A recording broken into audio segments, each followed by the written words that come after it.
What if I told you that you could still plant food crops today and have fresh, calorie dense vegetables on your table in just 45 to 75 days? Even if you're starting late in the season, even if you think you've missed your window, you haven't. If you need to get calories in tummies, fill bellies, if you need to grow calories, meaningful calories fast, you got to watch. I'm Michelle Roberts from Growing the Good Life, and today I'm sharing the 5 fastest growing, highest calorie crops that you can still plant right now. Now, before we dive in, I want you to do something for me. Look at this beautiful collage of crops. These aren't just pretty vegetables. These are your insurance policy against rising food costs and your pathway to food independence. In the next 12 minutes, we're going to cover 5 incredible crops that mature fast, they pack serious calories, they fill tummies, and they can still be planted in most growing zones. Plus, I'll share my secret strategy for succession planting that keeps your harvest going all season long. Let's get growing. Now, you might be wondering, why should we focus specifically on fast-growing, high-calorie crops? Well, let me paint you a picture. It's late in the growing season. Maybe you're just getting started with gardening, or perhaps your spring planting didn't go as you planned. Maybe you've got some shortcomings in your budget. The price of food's going up at the grocery store, which is the case everywhere. You're looking at the calendar thinking, I really need some food security built into my schedule. Is it too late? The answer is it's absolutely not, but you need to be strategic about what you plant. Fast growing, but also calorie dense crops are your secret weapon for several reasons. First, they get food on your table quickly. We're talking 45 to 75 days from seed to harvest. That means if you plant this weekend, you could be harvesting by early fall. Second, they maximize your growing season. Instead of one big harvest around spring, summer, you can get multiple plantings and multiple harvests from the same space. Third, they increase your caloric yield per square foot. When space is limited, every plant needs to earn its keep by providing substantial nutrition. But here's the kicker. You still have time to plant now for a harvest this season.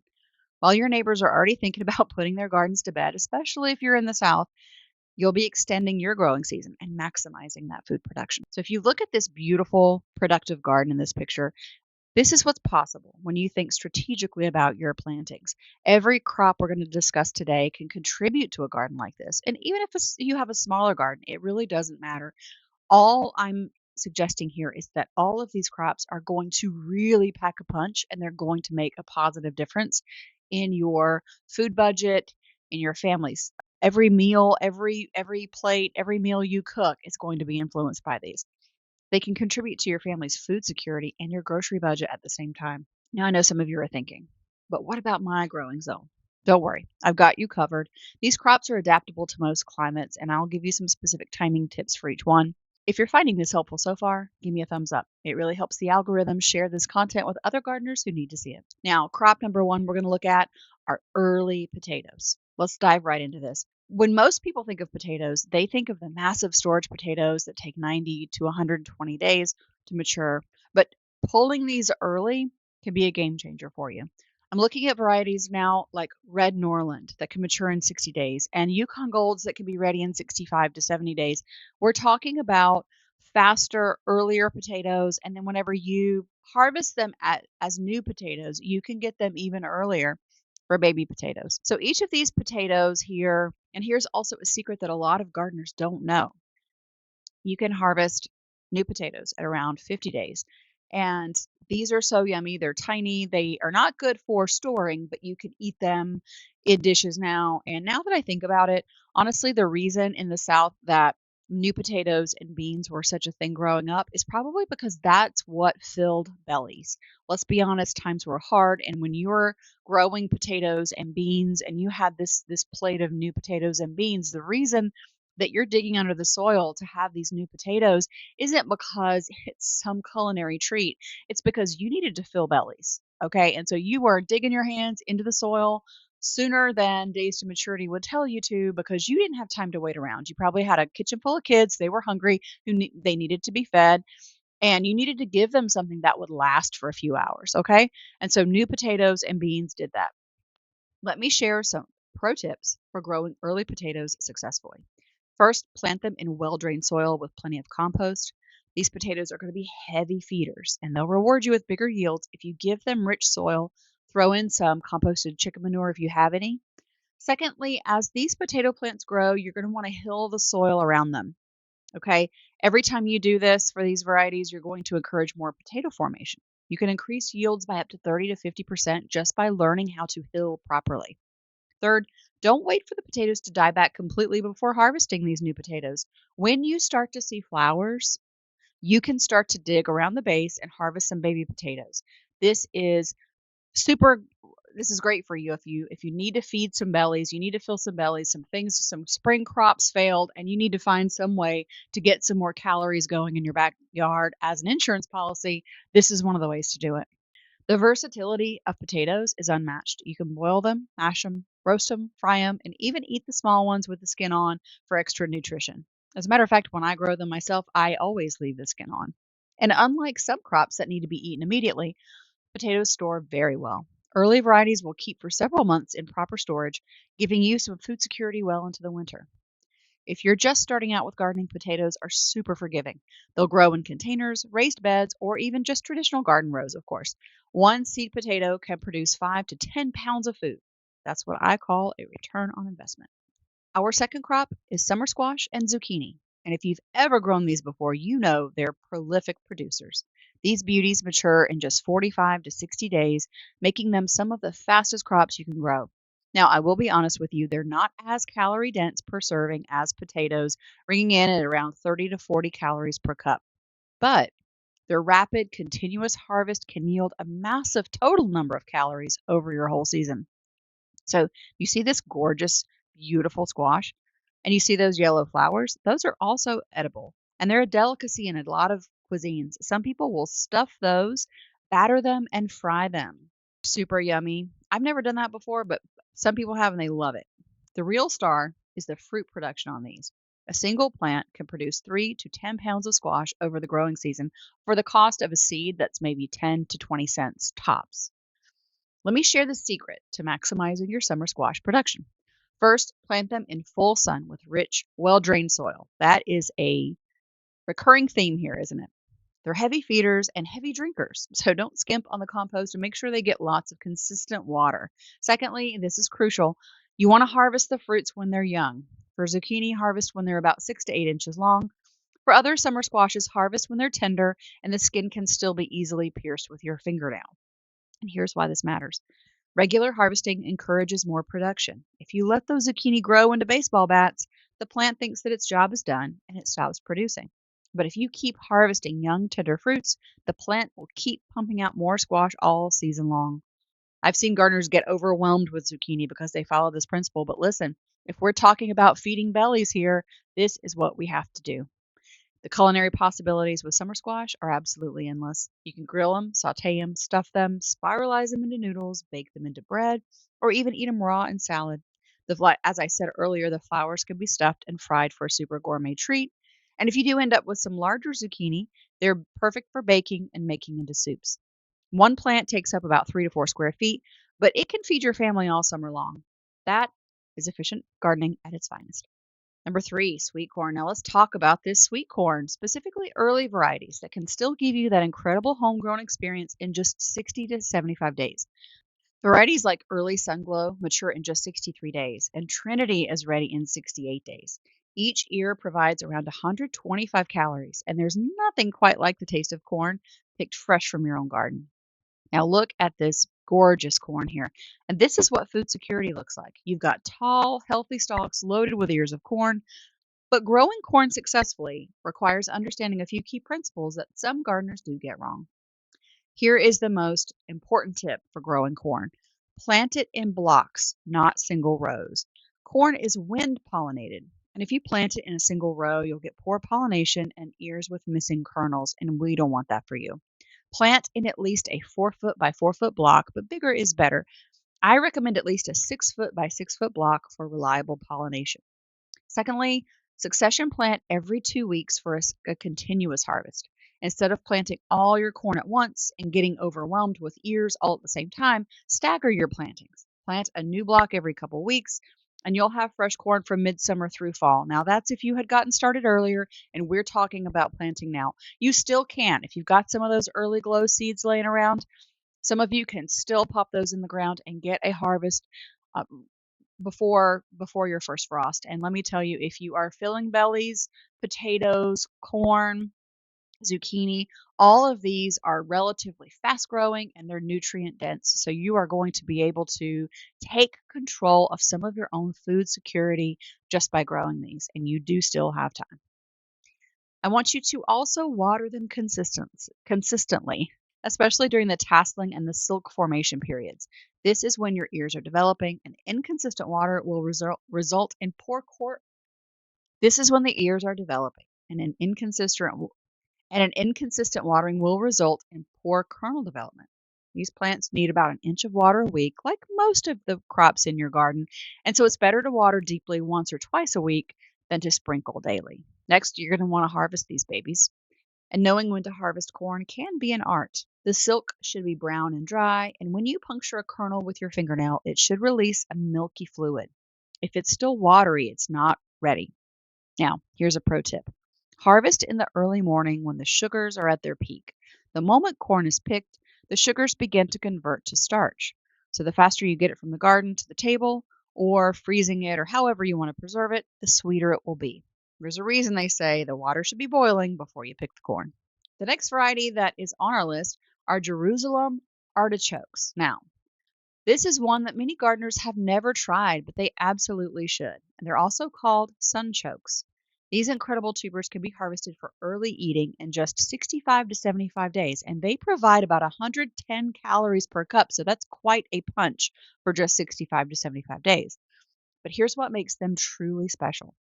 They're incredibly low maintenance and they will become a perennial crop that returns year after year. So, if this is for all you non gardeners out there, if you don't think you've got time to garden, you don't know if you've got the money to keep putting into a garden, get you some Jerusalem artichokes. They will come back year after year and they pack a caloric punch. Now, look at this picture here. We've got pictures of both the growing plants and the tubers. Those knobby potato like tubers are actual nutritional powerhouses, and the plants themselves can grow 6 to 10 feet tall. They've got gorgeous, beautiful flowers. They look like small yellow sunflowers, and so they can even provide a bit of privacy. So let's say that you're renting and you have a small backyard, you want some privacy, but you can't put up anything. You can't put up a fence because you're renting, or you don't want to do anything permanent to your property. Putting up planting containers along a fence line with Jerusalem artichokes is an amazing way to create an edible privacy fence, and they'll come back year after year in those pots if you give them enough space. Here are some other reasons that Jerusalem artichokes should absolutely be in every food garden. First, they're virtually maintenance free. Plant them once and they'll come back every year with minimal care. They're drought tolerant once they're established, and they grow in partial shade. They'll thrive in soil that other crops might struggle in. Second, they are incredibly productive. One tuber planted in the spring can produce 5 to 10 pounds of tubers by fall. And unlike annual crops, you don't have to replant these every year. So with potatoes, you do have to replant every year. Not so with Jerusalem artichokes. Just harvest what you need and leave some tubers in the ground to regrow for next season. Third, they're nutritionally unique. Jerusalem artichokes are high in inulin, which is a prebiotic fiber that's excellent for digestive health. They have a nutty, slightly sweet flavor, and they can be eaten raw or cooked. You can eat them raw, like I just said. They're crispy and they taste quite refreshing in salads. You can roast them like potatoes, mash them, or even pickle them. They don't store as long as regular potatoes, but they will keep in the refrigerator for several weeks. Now, I will leave you with a word of caution. Jerusalem artichokes can be aggressive spreaders. Plant them where you want a permanent patch or contain them with barriers. Some gardeners plant them along property lines or in areas where they want a natural screen, as I said before. But just remember, once you plant them, you'll have them for years to come, which is actually a wonderful thing for your food security. The last of our crops, and not the least, are bush beans. These are perfect for beginner gardeners, anybody who wants reliable, quick results. Bush beans mature in just 50 to 60 days, with varieties like Provider, which is the one that I recommend here, are ready in just 50 days. Now, they're not as calorie dense as some other crops at about 45 calories per cup. They make up for that with reliability and continuous production. So if you take a look at that picture, this is a botanical interest seed pack, and They're very compact. These bush bean, the provider bush beans specifically, they're compact, they're manageable. They're not like pole beans that need a lot of trellising. Bush beans stay compact and produce all their beans in a concentrated period, and that makes them perfect for succession planting. Now, here's my secret for bush beans. I love to have bush beans all year long, and so I plant them every 3 weeks. They're incredibly easy to grow, and you're going to directly sow them. You don't need to bother with transplants. They really don't like their roots messed with. And these beans seeds are so big that they can just pop right up really quickly, and you don't have to worry about weeds taking over before they get established. Second, I want you to succession plant some every 2 to 3 weeks for a continuous harvest all year long. Every planting will produce for about 2 or 3 weeks. So by staggering your plantings, you're going to have fresh beans from midsummer through the first frost. If you get started in the beginning of the year and you also still have time, even though it's August 11th today, and I promise you, many of you still have time to get a crop in the ground and get some harvest. Third, I want you to choose disease-resistant varieties like the provider I mentioned. This variety was specifically bred for reliability, and it will produce even under less than perfect conditions. It's also an heirloom variety, which means you can save seeds for next year. So all you have to do is buy one good-sized pack of provider bush beans, and you're set. I can't say enough about these beans. And I also want to add a pro tip, trick, whatever you want to call it. Um, you can dry these beans to put them up or to preserve the harvest. But also, when you take a bean like this, you would typically do this with a bean like greasy grits, and this is a Southern Appalachian old method of preserving beans before freezers and refrigeration was readily accessible. And if you don't have a canner, you can do this. So you harvest your beans, you're going to string them, and then you are going to sew them on a piece of sewing thread. You're going to knot the end of that sewing thread, and you are going to just thread these sections, each bean, one on top of each other, until you make a necklace of these beans. Then you hang them up. I've hung them up in front of my fireplace before, and you let them dry completely. Well, then this does a couple things. The drying the water out of the beans allows you to preserve them, so it's great for preserving seeds for next year if you want to take several of these and just grow them for next year.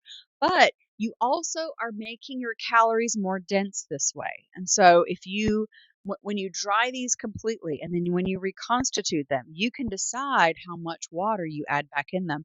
And then you can add these, obviously, now they've become dried beans, and dried beans definitely have more calorie per cup or per volume, right? So when you create these, they're called leather breeches is actually what they're called. And you usually would do this with a greasy grit pole bean variety, but you don't have to use those. You can make leather breeches out of your regular bush beans, and it just takes a little bit longer for them to dry, but you're doing a couple things, like I said. If you choose to do this, you're giving yourself a way to preserve them that doesn't require canning or freezing or blanching and then freezing and all that jazz. And you're able to make those more nutrient dense, make them um, they approach the type of nutrient density that a dried bean has, and you can save them for planting next year. So it's super beneficial to do it this way. So consider making leather breeches out of your provider bush beans. So that was a little aside there. Let's get back to the regularly scheduled programming. So I don't want you to work in the bean patch when your plants are wet. So if you want to harvest and weed and all that stuff, kind of wait until after the morning dew has dried. That can kind of keep your fungal issues down to a lower level.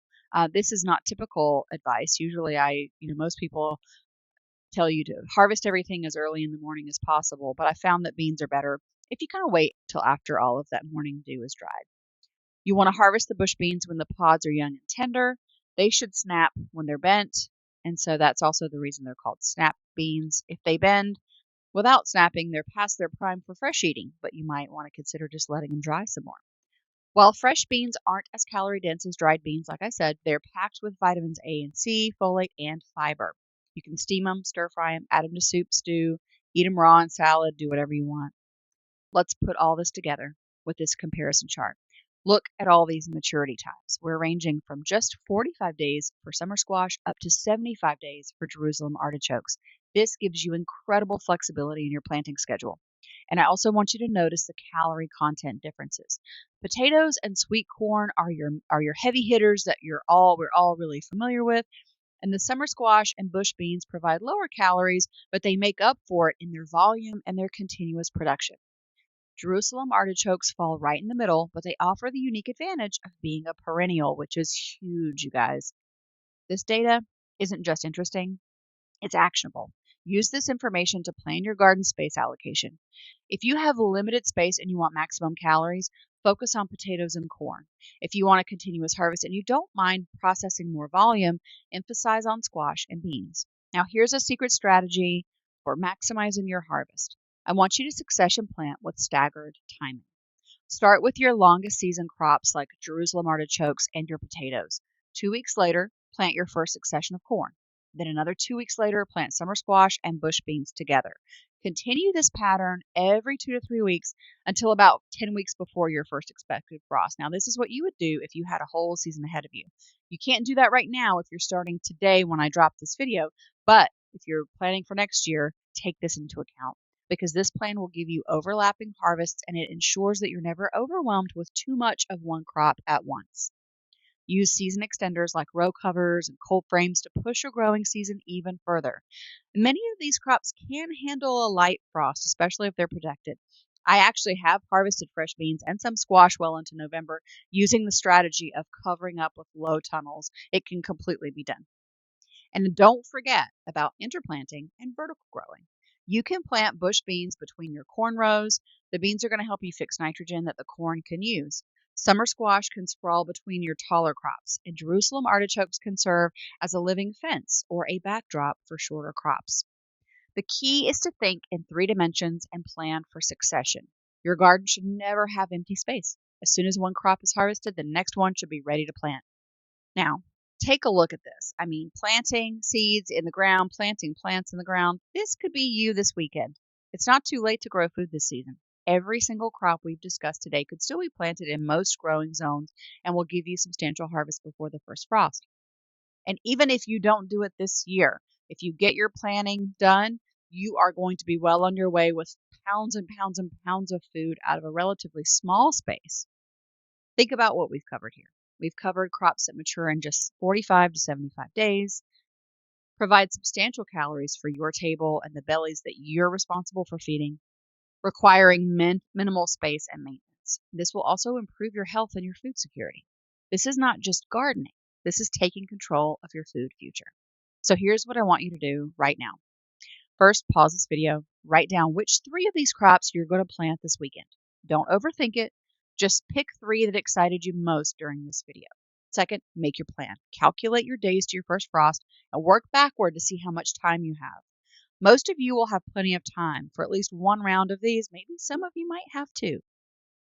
Go to your local center, your garden center, or you can order seeds online. That'll be your 3rd step. Don't wait until next week. Every day you delay is a day less. And so we're working on a tight window here. It's August 11th. My first frost is November 5th through November 12th. So we've got to get going, guys. Ideally, you've already got some seeds that you were thinking about. But second best is always getting those maybe delivered to you in a couple days, right? You'll be able to have those in no time. Next, I want to hear from you in the comments. Tell me which crops you're planning to plant and what your biggest gardening challenge has been this season.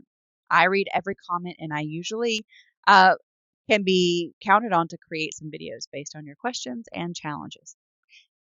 If this video helped you realize it's not too late to grow a good amount of food that will fill bellies this season, please give it a thumbs up and share it with somebody who might want to see it.